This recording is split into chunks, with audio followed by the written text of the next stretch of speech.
This story is titled, My Ex Left Me and Our Kids with a Note Saying, I'll Be Back in a Few Years. Returns 6 years later to find I have divorced her. Hey everyone! Before we jump into today's video, I need your help.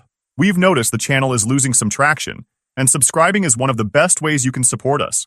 It's quick, free, and it helps us keep bringing you awesome content. Your support means the world. Let's keep this channel growing together. Thanks so much. Now let's start the video. Alright, here's my story. I've been sitting on this for a while, but maybe putting it out there will help me make sense of it. My name's Jake, male, and my ex-wife, Lisa, female, and I have known each other for 11 years. We met in high school. She was my first everything. We got married after graduation, thinking we'd figure out life together. Turns out, Lisa had a very different idea of what figuring it out meant. At first, it was great. We had 2 amazing kids, a boy and a girl, and I thought we were solid. Sure, Lisa always had a taste for the finer things, but I chalked it up to her wanting the best for our family. That's what you do, right? You justify it because you love them. But somewhere along the way, it stopped being about us and started being about her.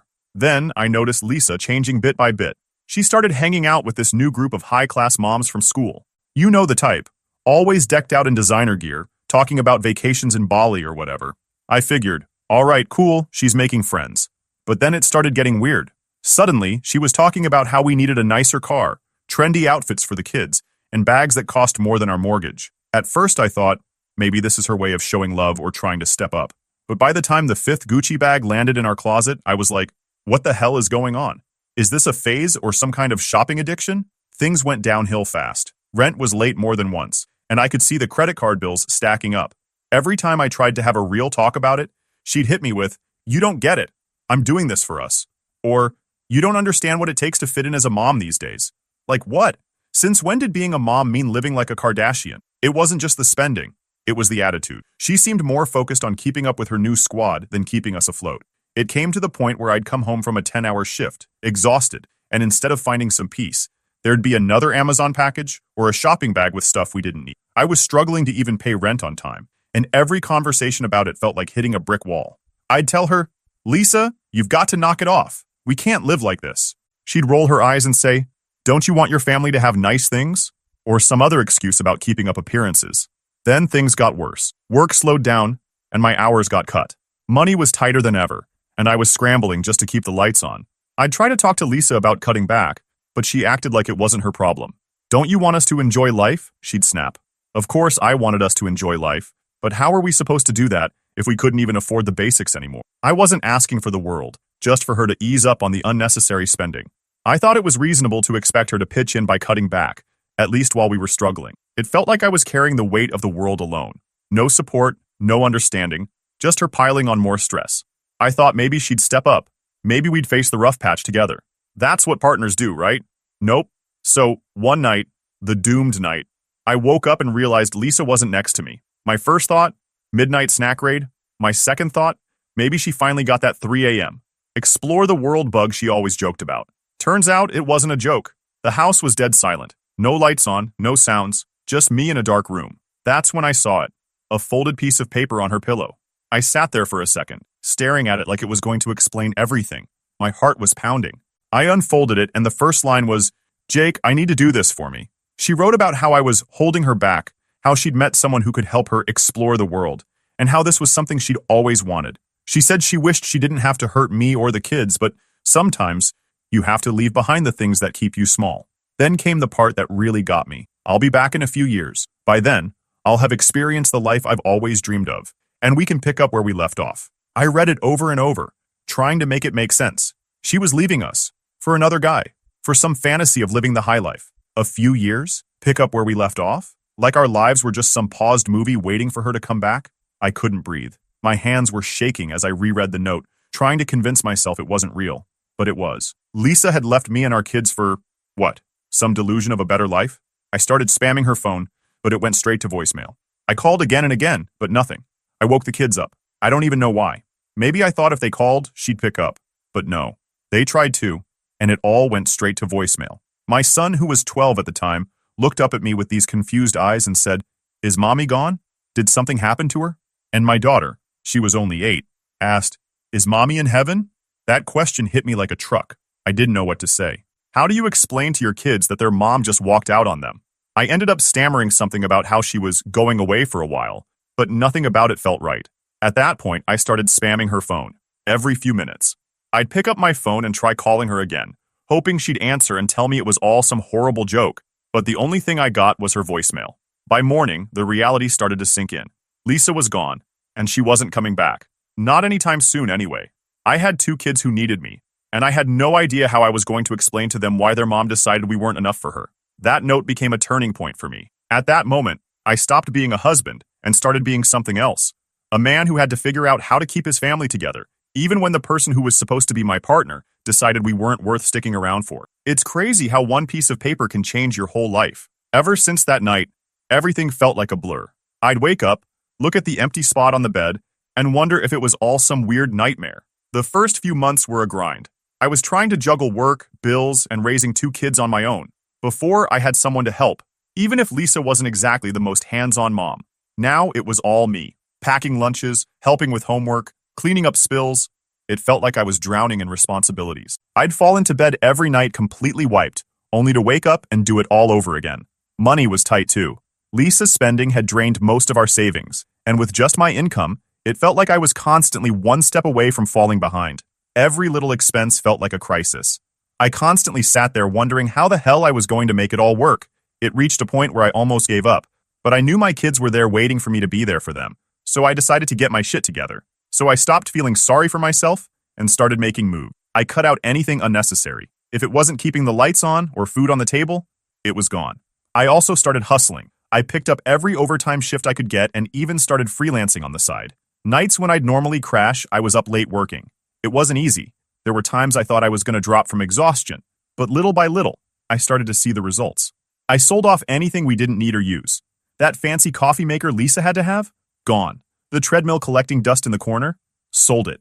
It felt good, honestly, like I was taking control again. At home, I made sure the kids were taken care of. I cooked every meal, found secondhand clothes for them, and planned little outings, trips to the park, movie nights. Ben and Ellie, they were tougher than I ever gave them credit for. Sure, they missed their mom and bedtime was rough for a while, but they started to adjust. One night, about 6 months after Lisa left, Ben came into my room holding a picture of her. He handed it to me and asked, "Do you think she'll ever come back?" Man, that question hit hard. I sat there staring at the picture. Back then, life felt so simple, like we were just your average happy family. I wanted to tell him she'd come back, that everything would go back to normal, but I couldn't lie to him. "I don't know, buddy," I said, "but no matter what, I'm here. We're gonna be okay." Over time, things started to shift. It wasn't that life got easier, far from it, but it became manageable. I wasn't drowning anymore. No more surprise shopping sprees, no more arguments about money. For the first time in years, I felt like I could breathe. And it wasn't just the money. I started to feel like myself again. I took pride in how far we'd come, how much I'd been able to rebuild after everything fell apart. I wasn't just getting by, I was standing up, stronger than before. And while I'd never planned to do this alone, I was proving to myself that I could. By the time a year had passed, I realized something. I didn't miss her. I missed the idea of her, sure, but the person who left that note, I didn't recognize her anymore. That's when I knew I couldn't keep dragging this around with me. When Lisa left, I thought, well, there's no handbook for this. Turns out the handbook is called a lawyer.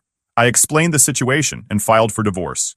That felt weirdly liberating, like unsubscribing from a newsletter you didn't even sign up for. Since Lisa was nowhere to be found, the process was quick and easy.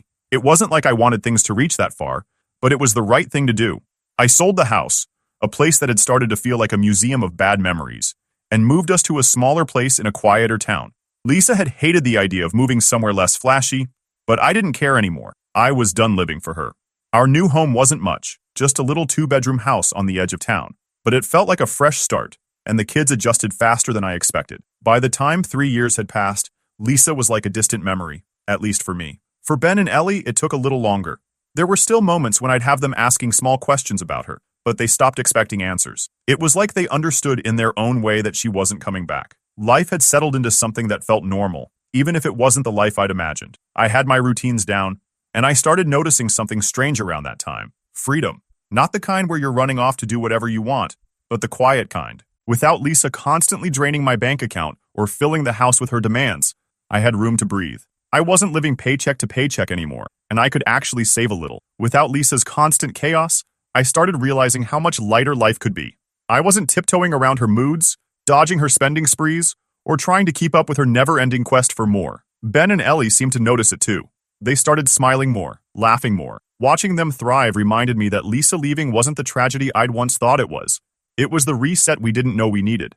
In fact, I also changed. I wasn't the same guy I'd been when Lisa left. I was sharper, more confident, and focused. A year after the divorce, I started thinking about the future in a way I hadn't before. Not the what if Lisa comes back kind of future, but one where I wasn't looking over my shoulder for the next disaster. I wanted to give my kids a sense of stability, maybe even a family again. When it came to the dating scene apps, swipes, profiles, it was easy to find women reaching out to me, starting conversations, trying to catch my attention. But I wasn't chasing anything. I wasn't looking for someone to complete me or fill a gap. I wanted a partner who could keep up with me, someone who matched my energy and understood my priorities. But I wasn't looking for a quick fix or some grand romance. I wanted someone who fit into the life I'd built, someone who understood where I was coming from and wasn't trying to change me. Eventually, I reconnected with the woman from the bookstore. Her name was Emily, and she was everything Lisa wasn't. Grounded, kind, and completely uninterested in flashy things. She didn't care about appearances or keeping up with anyone. She cared about books, her dog, and being herself. We started out as friends, talking about everything from parenting to our favorite books. I was cautious. I didn't want to rush into anything, but over time, something clicked. Emily became someone I looked forward to seeing, someone who made me feel like I could be myself, without worrying about being judged. For Ben and Ellie, it was an adjustment. They were hesitant at first, but Emily never tried to force anything. She let them come to her in their own time, and eventually, they did. By the time we started officially dating, they adored her. I didn't rush into introducing her to the rest of my life. It wasn't about replacing Lisa or erasing the past. It was about building something new, something better. Looking back, that time in my life was a turning point. I went from just surviving to actually living. And while Emily played a part in that, it wasn't about her. It was about finally letting go of Lisa's shadow. The freedom I'd found wasn't just financial or emotional. It was the freedom to imagine a life where I wasn't defined by Lisa's choices, a life where I could make my own. Then, one afternoon, my phone rang, and I almost didn't pick up because I didn't recognize the number. But something made me grab it. When I saw the caller ID, I froze. It was Lisa. For a second, I just stared at the screen like it might explode. I hadn't heard from her in 6 years. Not a call, not a text, nothing. And now, out of nowhere, she was calling me? Part of me wanted to ignore it, but I still shared kids with her, so I answered. The moment I said, "Hello?" she launched into full panic mode. "Jake, what the hell is going on? Who are these people in our house?" she yelled. At first, I had no idea what she was talking about. "What house?" I asked. "Our house," she snapped, like I was supposed to know. "I came back, and there are strangers living there." That's when it clicked. She was talking about the old house, the one I'd sold years ago after the divorce. I couldn't help it. I almost laughed. "Lisa, we don't own that house anymore. It's been sold for years. That's their house now." She went silent for a second, then started yelling again. "Why would you sell our home without telling me? You had no right to do that." I could feel my blood boiling, but I kept my voice calm. "There's no hour anymore. You left, Lisa. You walked out on us and didn't look back. I didn't owe you anything." She started yelling at me, full-on shouting, demanding to know why I would sell our home without her permission. I wasn't about to let her guilt trip me, so I just said, "You weren't here, Lisa. You left. I don't owe you anything." That shut her up for about 2 seconds before she sighed dramatically, like she was the victim in all of this, and said, "Fine. What's your new address? I need to come home and give my husband and kids a big kiss." I actually laughed at that, not even trying to hide it. "Lisa," I said, "we're not yours anymore. I'm remarried. My wife and I, along with the kids, have moved on. You don't have a home here." She went dead silent for a moment, and I could almost hear the gears in her head turning. Then, out of nowhere, she hit me with, "So you're telling me you cheated on me?" That one floored me. "Cheated? Seriously, Lisa. You left us. You walked out, left a note, and vanished for 6 years. You don't get to call this cheating. You abandoned your family." She completely lost it. She started yelling about how I was heartless and how I had ruined her life. I stayed calm and told her the truth, even though I knew she wouldn't want to hear it. "Lisa, you're the one who ruined everything. In the 6 years you've been gone, we've had to rebuild, and we realized we don't need you anymore. You made that decision for us the day you left." She doubled down, saying I had no right to move on without her, like she was entitled to pick up where she left off whenever she felt like it. Then, and I kid you not, she said, "What's your address? I need to come and teach you a lesson." I couldn't help it. I let out a dry laugh. "Teach me a lesson? Lisa, are you serious right now?" "You've got some nerve," she shot back. "Selling our home? Moving on? You think you can just erase me like that?"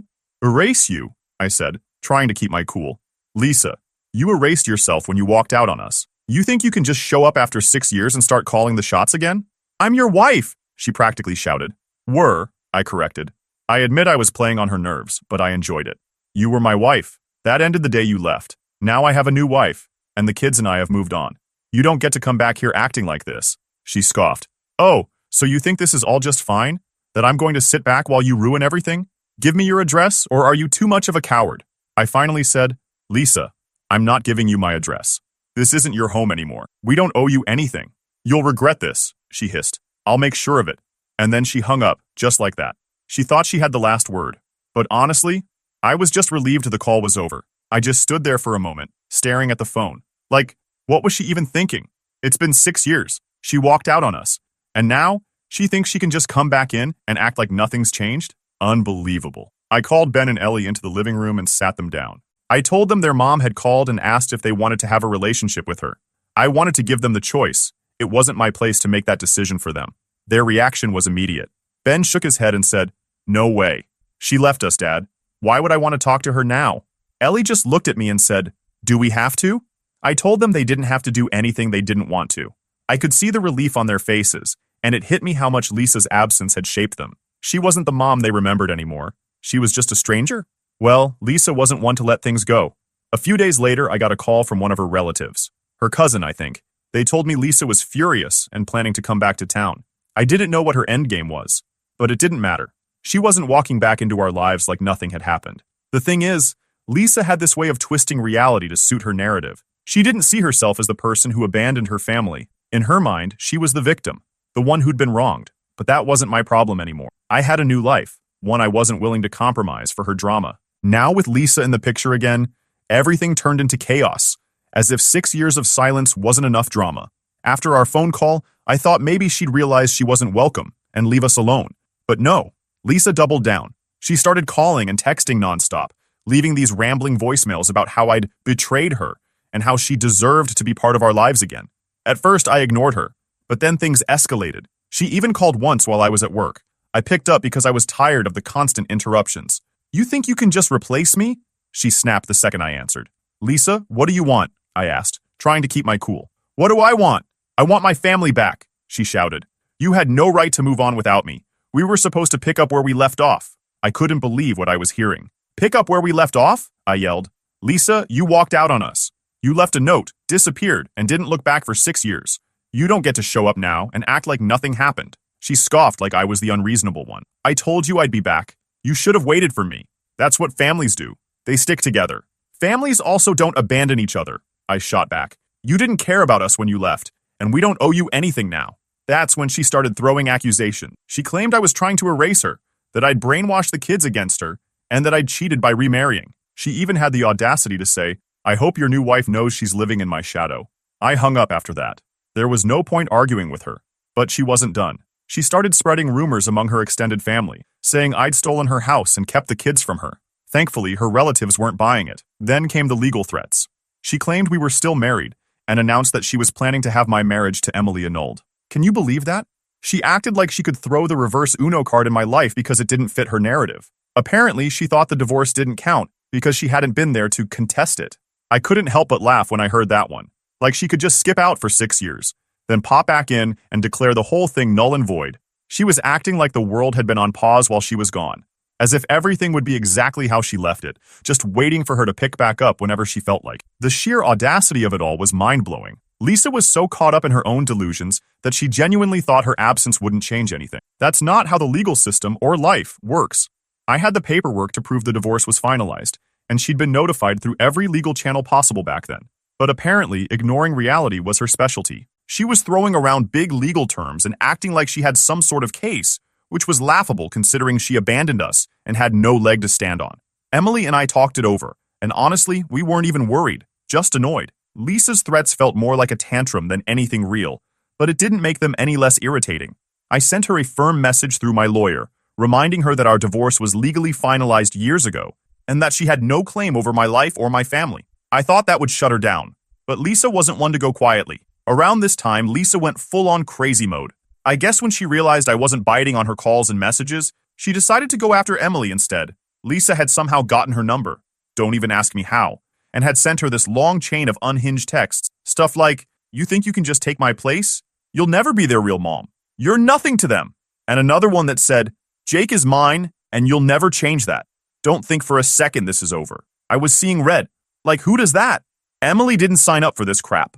But Lisa wasn't done. She started spreading rumors about Emily around town, telling anyone who'd listen that Emily was a homewrecker and that she'd stolen me. It was laughable, honestly, but it still pissed me off. I wasn't about to let her keep pulling this crap. The next day, I went straight to my lawyer and filed for a restraining order. Lisa was officially out of chances.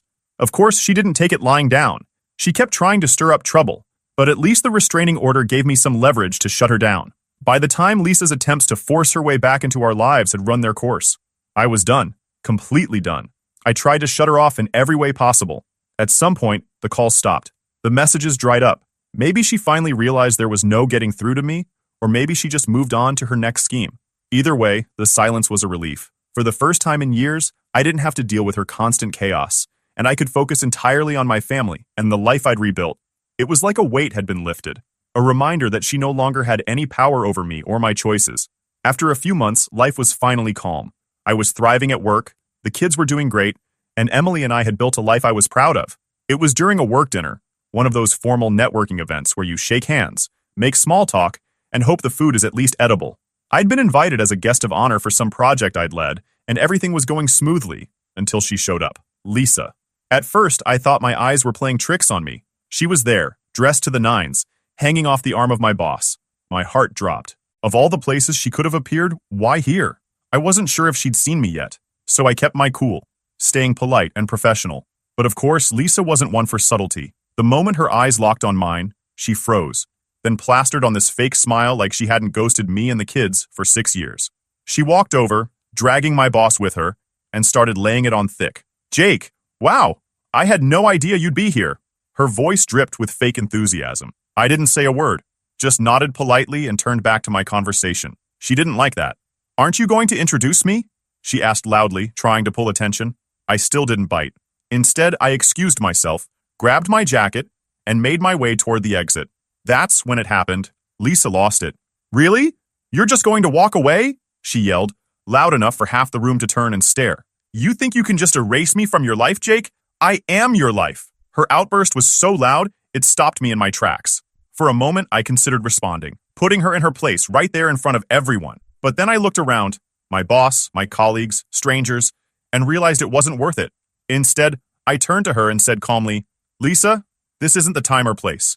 You need to leave." She started ranting about how I'd ruined her life, how I'd stolen her family, and how she deserved better than this. It was embarrassing, honestly. I could feel everyone's eyes on us, but I refused to stoop to her level. I just shook my head, turned back around, and walked out of the room. That night, as I sat at home with Emily and the kids, I realized how far I'd come. Lisa's outburst didn't faze me. It was just noise. The life I had now, the family I'd rebuilt, was all that mattered. Emily asked me what had happened at the dinner, and when I told her, she just laughed and said, "Sounds like she hasn't changed a bit." "Nope," I said, smiling. "But I have. Because that's the truth. I'm not the guy Lisa left behind all those years ago. I've grown. I've built something real, something solid. And the best part?